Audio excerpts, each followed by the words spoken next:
This is a competition where thousandths of a second separate first and second place. And it is on that thin slice of existence where you'll find the quickest and the fastest of the MRA.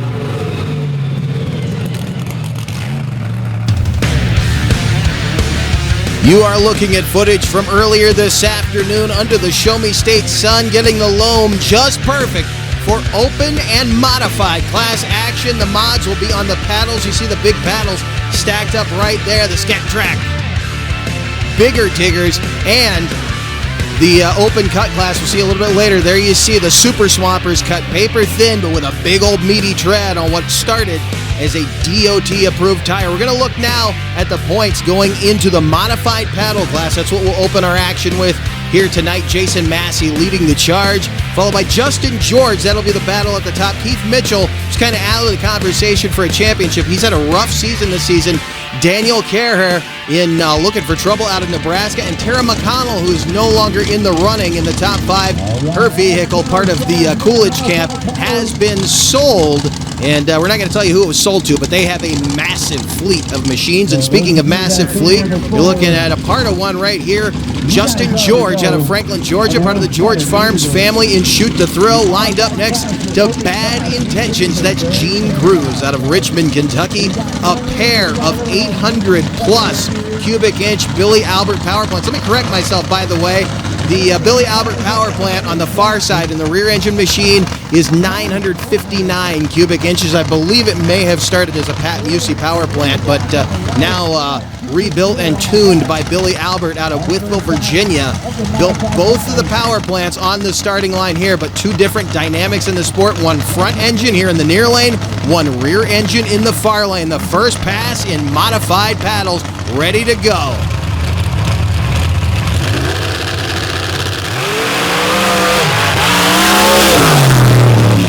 Both of them exiting to the outside of their lane. Cruz runs a 2:36 with a 3, a 2:70 with a 7 for George, and he had some definitive problems on the run. George picked up the front end and went way left, had to backpedal on it, and there you see Cruz. It looked like he stayed in the throttle in spite of being in trouble as well.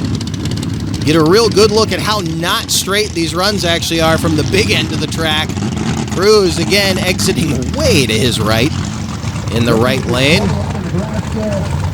Giving a little scare to the starting line crew. I was hoping he didn't clip the bricks down there. We've seen that happen before. As our next machine rolls out, our next pair of machines, talk about the Racing in the Dirt build that you saw there with Justin George at the wheel. Here's another one that is looking for trouble. Daniel Carher out of Spalding, Nebraska, lined up side by side with Jason Massey out of Fraser's Bottom, West Virginia, in the second-rate Outcast.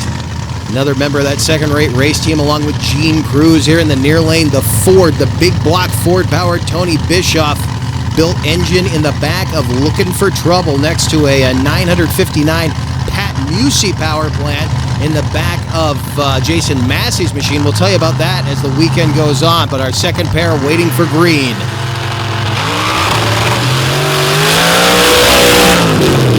Looks like Looking for Trouble found trouble. A big flash here in the near lane, and Massey Mud Racing going through a 2:36 with a 5, so that'll be good enough for second place. Real close to Gene Cruz as the second-rate pair leading the charge with similar 2:36s, and Looking for Trouble sits mid-track after this problem right here. Looked like it just belched out of the bottom end. Not sure what the problem was there, but clearly something they're going to have to go back into the pits and get a look at. I'll tell you what, the last time we were here, that thing spit fire, but it spit it out of the top. And thought he had a catastrophic engine failure last year. It turned out he didn't, but a great run for Jason Massey. Now, The pair of 236s on the top, Cruz at first, Massey in second. Here's a guy who could unseat him, though. The ultimate flyer, the Keystone Killer, that's Keith Mitchell, 960 cubic inch Sonny's power plant behind the driver there. That's the Magician. Lined up with a vehicle we're not as familiar with. This is Desperado out of Bonne Terre, Missouri. That is Leighton Mallow. Small block Chevy power plant and an Ellington chassis front engine machine here. Looks to be super lightweight on the light end of this class. I'm sure as light as you could get. So it's going to be two very different vehicles going at it right here. A massive power plant over in the left lane and the small block lightweight front engine chassis here on the right side of the track. We know that Mitchell running that four-stage nitrous system, he always says that he doesn't use all four. He only uses about two, so we'll see. He's trying to find that perfect tune to get down the track in record time, trying to get some points on. Doesn't have a shot at the championship, but he'd love to break a record. Pair of good runs right there as we'll wait on the time. 2:46, not going to go to the number one spot. Mitchell's still going to be looking for more in a 2:80 for Leighton Mallow. Again, the small block Chevrolet not going to give you quite the push that those big, fat, massive cubic inch motors in the backs of some of these machines are going to give you. But Mallow running a great run himself here, and good to see another vehicle that we haven't seen before out here on the MRA circuit, giving it a shot in the Show Me State soil alongside some of the legends and champions of the sport. Pair of good runs, but again, not fast enough to unseat the second-rate race camp. We're not done, though, from here in the Show Me State, as we have more action coming up in the open class. Right now, though, here are the laps times on the leaderboard. Gene Cruz leading the charge over Jason Massey, Keith Mitchell, Justin George, and Leighton Mallow. And this looks like if things continue on this trend, Jason Massey will probably walk out of here with the championship. We're not done, though. As I said, stay with us. More action to come from under the lights here at the Upper Merrimack Dirt Drags. This presentation is brought to you by Pioneer Pole Buildings. Looking for reliable strength on your next building project? You want a partner as tough as the task ahead. Pioneer Pole Buildings. Built for you, built to last for over 25 years.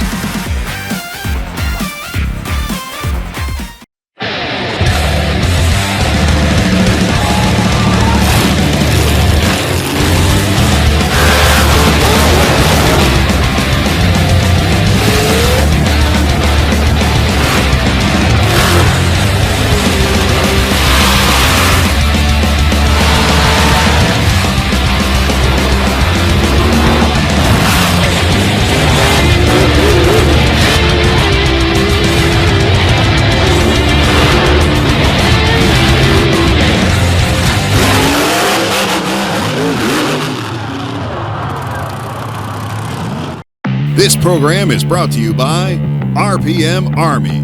For a wide array of content from across the motorsports world, visit rpmarmy.com. Your high-performance fix on the go. Back under the lights here at the Upper Merrimack Dirt Drags as we roll the open class into the staging area under the lights, getting ready for the cackle of blown horsepower, our forced induction class here tonight. On the cut tires, will be on the paddle tires tomorrow. You can see the 2021 cut and paddle tire champion, Billy Fling, leads the charge. First shot at the championship since 2021. Kevin Harrison, who won the last 2 years, is right behind him, though, challenging him. Jim Ingram, who's out of the running, about to sell his vehicle, sits in third. Tyler Coolidge and Travis Shoemaker round out the top five as we get ready now for our first pairing. There you see Michigan's one and only Ned Brandenburg. That's Eaton Ramen 481X in the back of that machine that used to belong to Steve Renaud, now lined up against this awesome piece of equipment. That is a custom 1947 hand-formed Peterbilt replica. Front engine chassis, 521 cubic inch Allen Johnson billet Hemi, maintained by Strel Machine Works. That team is out of Vancouver, British Columbia. They drove a long way to be here.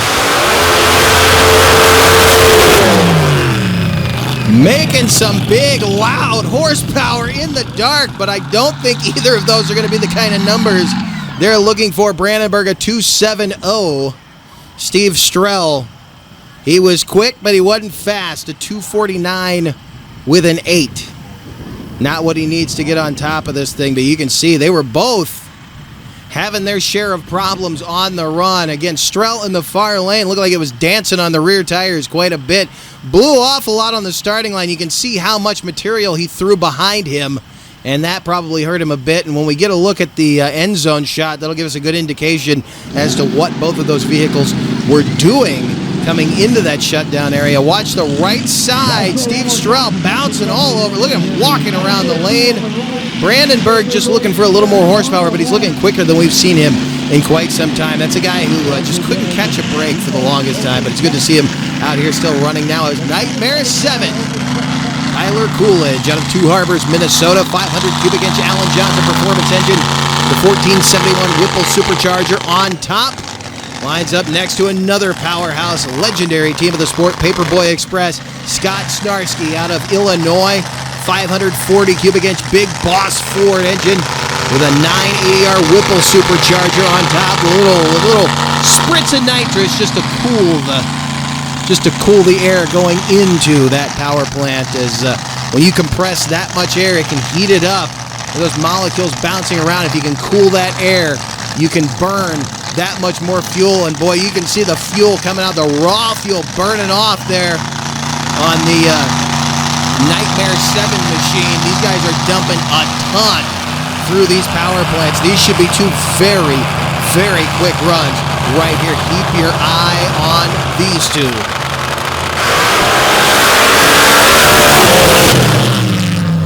I think they got the horsepower down. Look like an awesome pair of runs right there. Snarsky with one eye out, a 239, and look, a 225 for Coolidge. Remember, the record in this class is a 209 with a 2. Here you see Christy Strell recording the times to take back to the overdraft pits.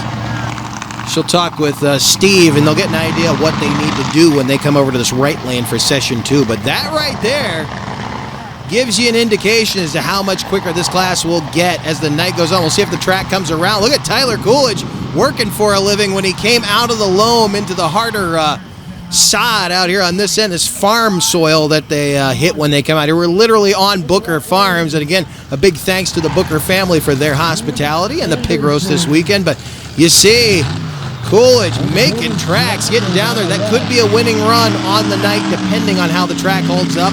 But here's a guy who's going to test the soil in a car that we have seen test the limits here before.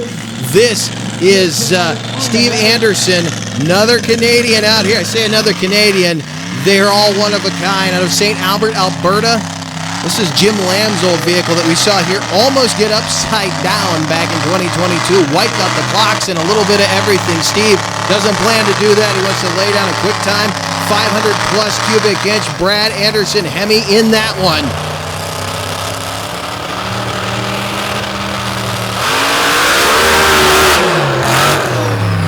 Well, he took a wild ride right there, and we're not getting a clock on him, so find out what happened. I'm not sure.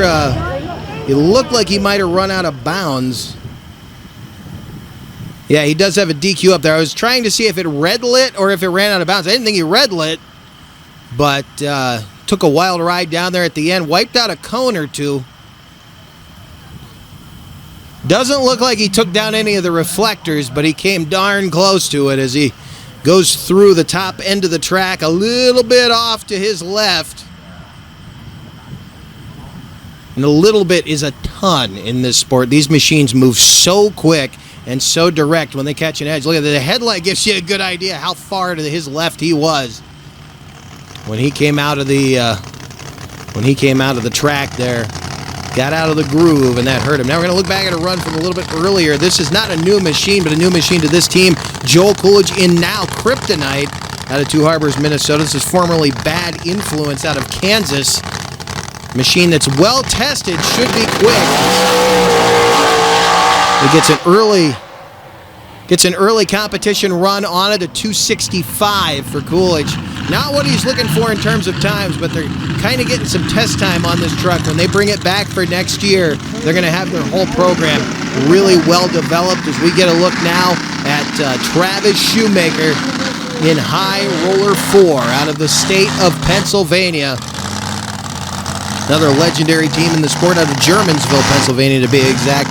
521 cubic inch screw blown Hemi in the back of that one. There you see his father Neil, and I don't want to jinx him, fingers crossed, knock on wood, but both of these guys have taken some wild rides in this sport. As you can see the fog rolling in. That's not dust you're looking at, that is fog rolling in down here. Hopefully it doesn't pea soup the way it usually does, because it can get real thick in a hurry rolling down through the valley here. There you get a look at the man leading the charge right now, Billy Fling out of Sunbury, Ohio, in the Brasket Race Cars Built Reality Check. And this is another guy who has, fingers crossed, knock on wood, taken some very wild rides over the years. But if they can keep them straight, these should be two ultra quick runs.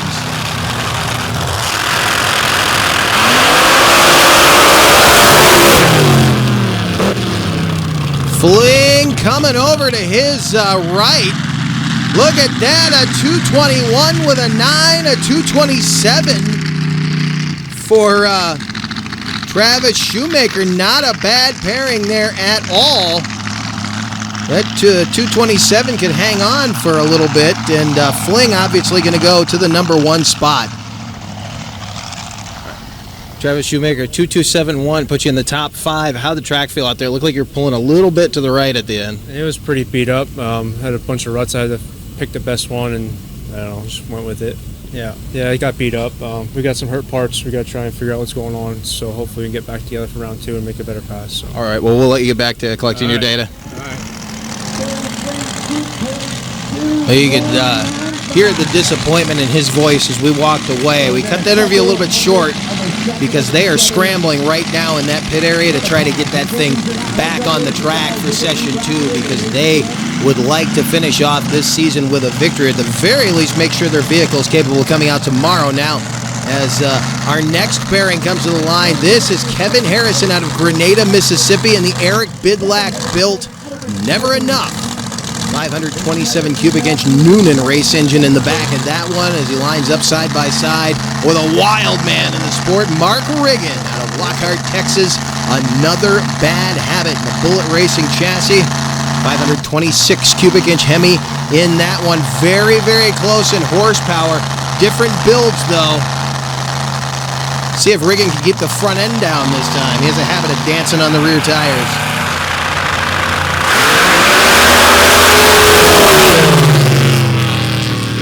I don't know if it stayed down the whole time, but that was an awesome pair of runs. A 239 for Riggin. He gave up a little bit. Look at that, a 221 with a 2 for Kevin Harrison in Never Enough. So Billy Fling with the 221 with a 9, not able to hold on to number 1. Mark Riggin, a 2.3 at 107 miles an hour. It is a very fast track tonight, but this right lane, it seems to be pulling the guys left and right a little bit. I didn't line up. Everybody was lining up center and center right, and I ended up going all the way to the left-hand side in the right-hand lane, and it turned out real nice. It went straight right down the track. It's one of the straightest runs we've seen you make in a while, and it actually seemed like your front end kind of stayed down. It stayed down. Towards the big end of the track, the front end came up. You know, I couldn't disappoint you guys. You know, you're used to seeing my front end in the air all the time. Now you get to run the left side in the next round. Yeah. How's the car doing? This is a brand new motor in here. We started it the first year and blew it up.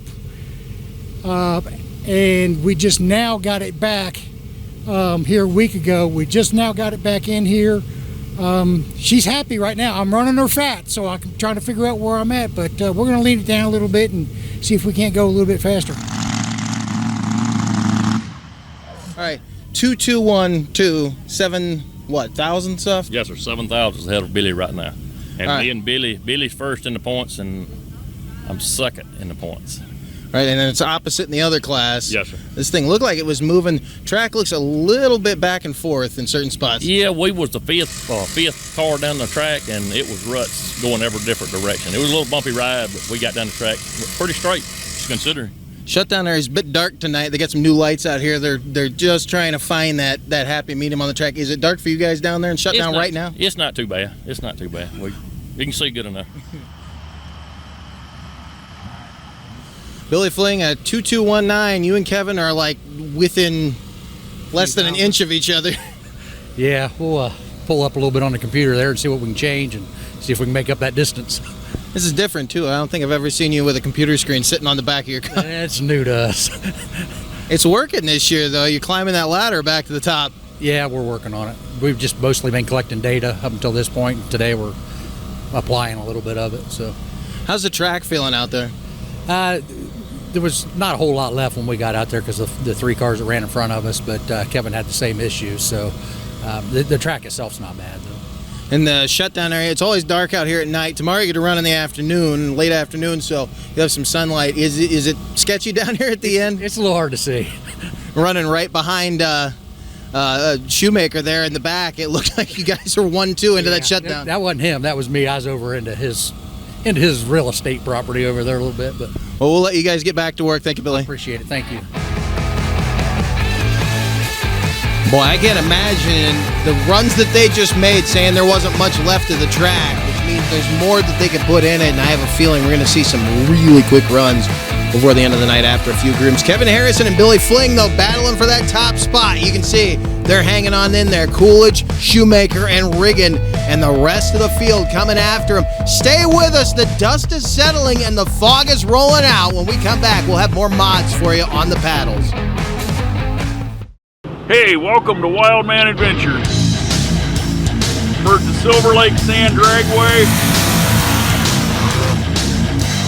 There really wasn't any off-roading back then. It was all off-road. We're on our way to Lima, Ohio. Got wooden wheels. Oh, it's slippery as all get out of. Hey, we're here with Rich Cummins. Hey, we're here with Mike Potter. Hey, we're here with Alan Pizzo. Gotta check it out.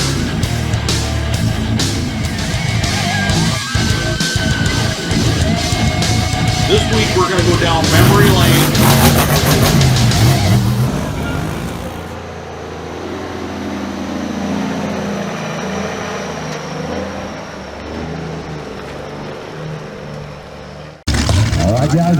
Welcome back to the Upper Merrimack Dirt Drags. You're looking at the man in the white helmet, Magician. That's Keith Mitchell, the Keystone Killer, lined up again with that vehicle that very impressed with right now out of Bonterra, Missouri. That is Leighton Mallow over there in the Desperado, the little yellow chassis machine. And again, looks to be a pretty lightweight vehicle, and 2 vehicles in different spectrums of the same class.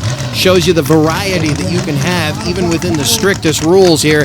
The modified division there, you saw Keith Mitchell was purging that nitrous, trying to get that atmosphere just right inside of that massive power plant. You don't want too much nitrous, you don't want too little. You need to get that concoction just right. You want to burn the right amount of fuel. You want to burn as much fuel as you can.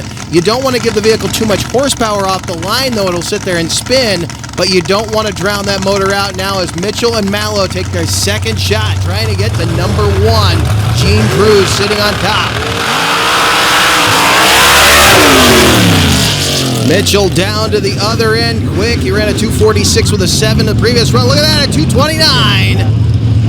A 229 for Keith Mitchell will take over the number 1 spot as Gene Cruz was sitting there with a 236 with a 3. Of course, Leighton Mallow, very consistent here this weekend, a 280 with a 5. Ran a 280 with a 4 in session 1, so held his own with these guys for sure. And again, I'm not taking anything away from the guy. We just don't know that much about that vehicle, but I hope to see him back for more action next year because it's a very impressive ride. I'd love to see what it does with more time alongside the big beef of this series here with the MRA modified paddle class. There you see Jason Massey rolling out now in the Massey mud racing entry. And Daniel Caraher will not be coming back again. You saw that big flash that he had out of that engine in Session 1. Jason Massey sharing a power plant this year with Robert Gallagher, a power plant that we saw carry Gallagher to nearly a number 1 spot down in Sanford, North Carolina in a hill and hole pit. So we know this thing has some massive horsepower in it. 959 cubic inches in the back of this machine right now.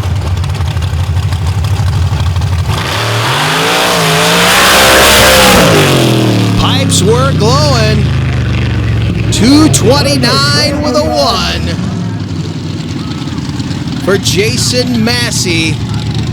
So he will inch past Keith Mitchell by 4 thousandths.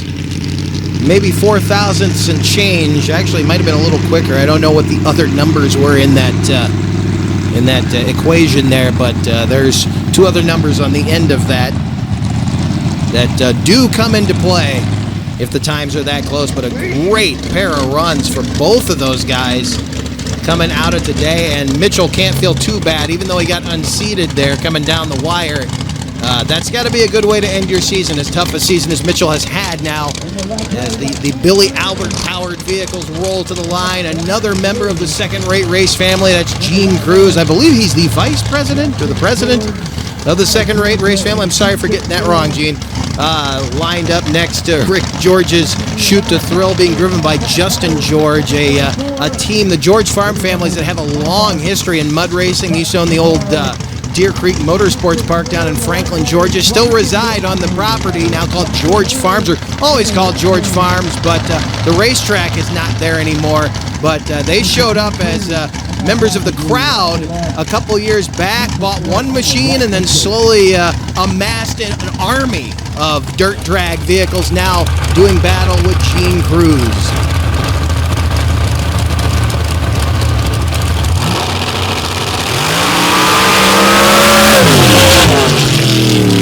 Justin George got out of the hole quick.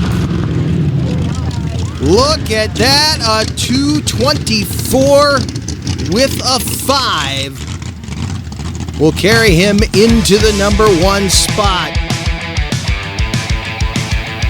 0.05 of a second quicker than the rest of the field. An awesome run for Justin George. Wish he had that all season long.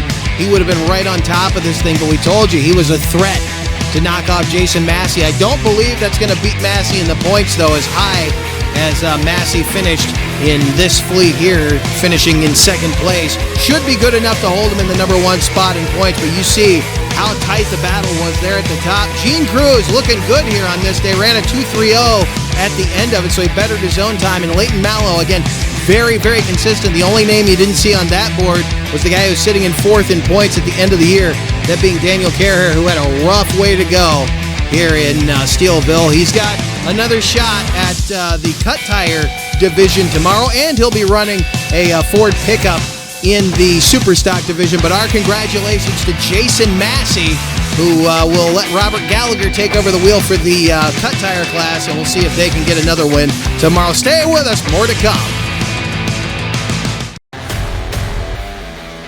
The world-famous C60 Cyclops, the infamous Dodge Carryall, unnamed and untamed. Get yourself a one-of-a-kind toy of a Mudbogger turned monster truck at freedomracingmt.com.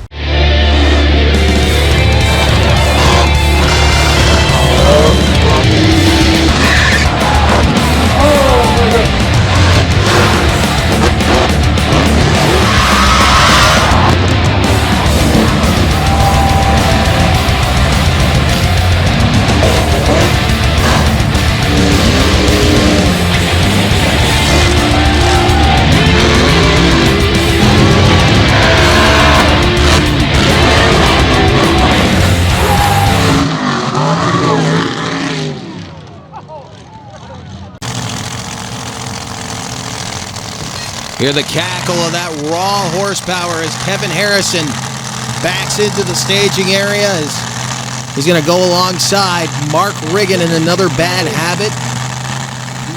Mississippi and Texas starting off our second session in the open cut tire class. Harrison leading the charge right now, just ahead of Billy Fling. Both ran 221s in session 1. Let's see if Harrison can do it again.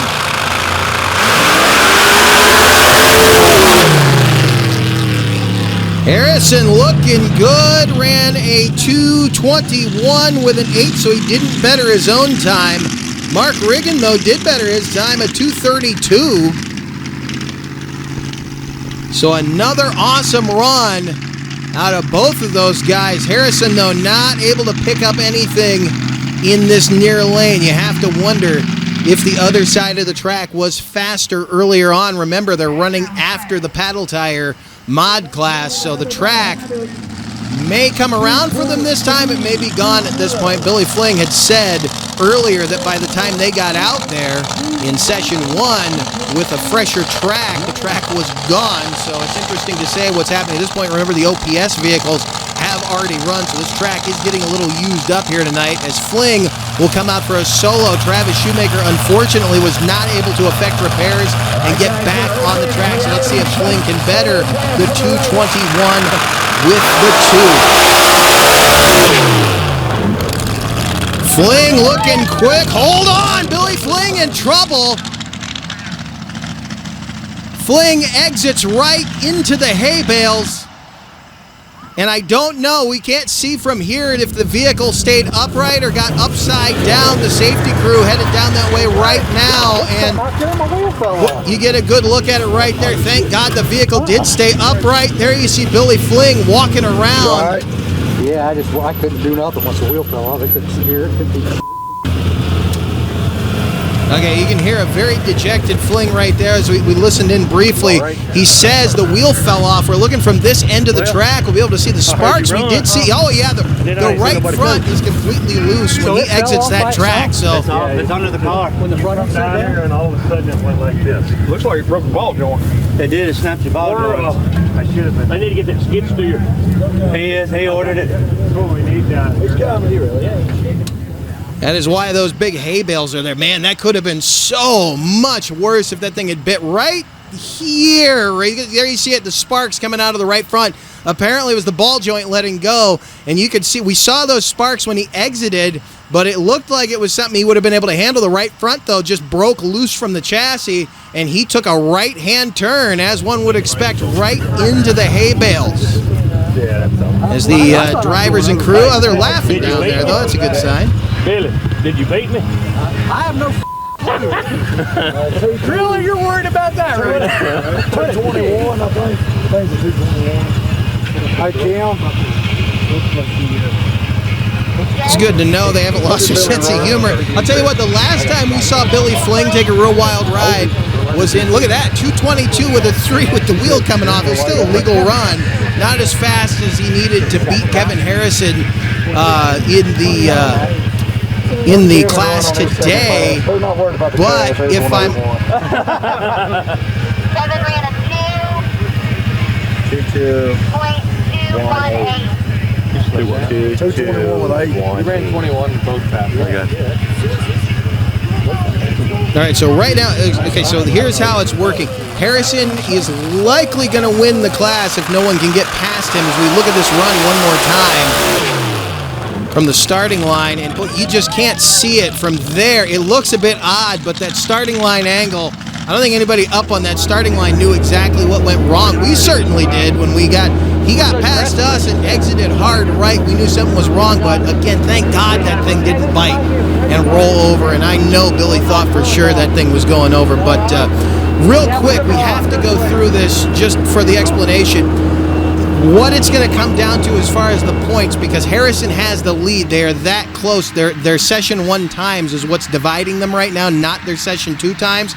And Harrison having the lead does not necessarily mean he's going to take the points. As close as they were, this one's going to come down to reaction time to decide the points, and I do believe Billy Fling has the better, but you can see again, man, the guy, I'll tell you what, this championship weekend here at the Upper Merrimack Dirt Drags has not been kind to Billy Fling.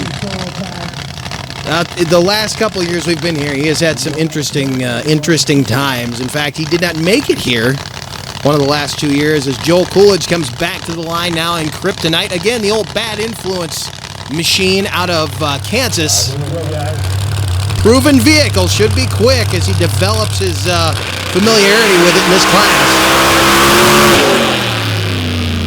Nice straight ride for him at 264. It was very clear he wasn't in the upper echelon at this point, but depending on what he does with it to develop it as a formidable vehicle against some of these others, we'll see what he's got when he comes back for the 2025 championship, because we'll be there all season long. Steve Anderson now out of Alberta, St. Albert, Alberta to be exact, in the Danish Dragon, ready to cut it loose.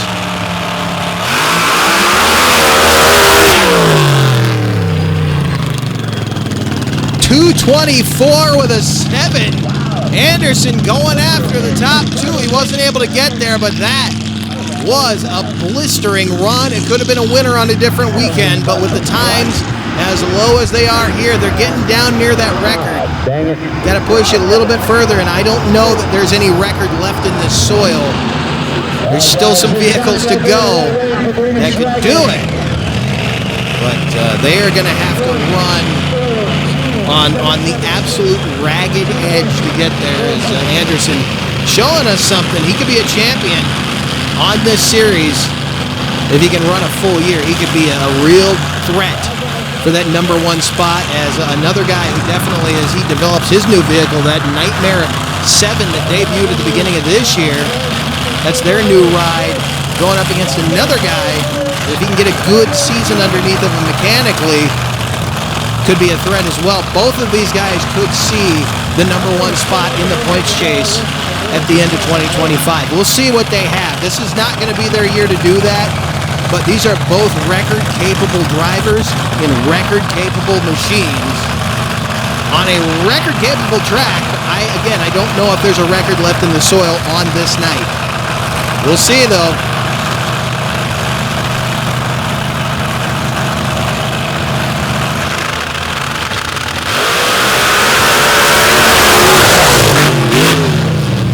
Boy, Coolidge was gone on that one at 222. Snarsky not getting anywhere near what he wanted at 255, and you can see he had some kind of problem coming off the line there. His best run, of course, laid down in session 1, but Coolidge getting in there with that 222 will put him in third place. Right now, leading Travis Shoemaker, who is sitting in fourth. So it's Harrison, Fling, Coolidge, and Shoemaker with one to go. That is Steve Stroud out of Vancouver, British Columbia. Going to take his best shot. Little northern flavor about to dig into the loam.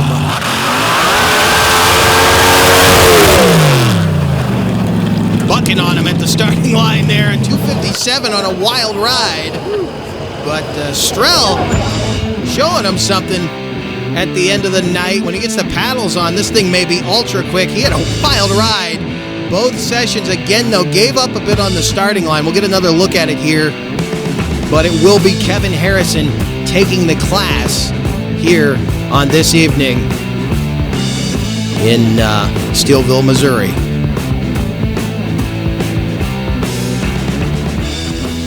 So that first pass held up to the end, and it looked like shutdown. It got a little bit rough for you guys. Yeah, it was getting a little bit rough. I mean, it had a little humps in it, but we'd bounced a little bit, but we kept it under control, other than Billy.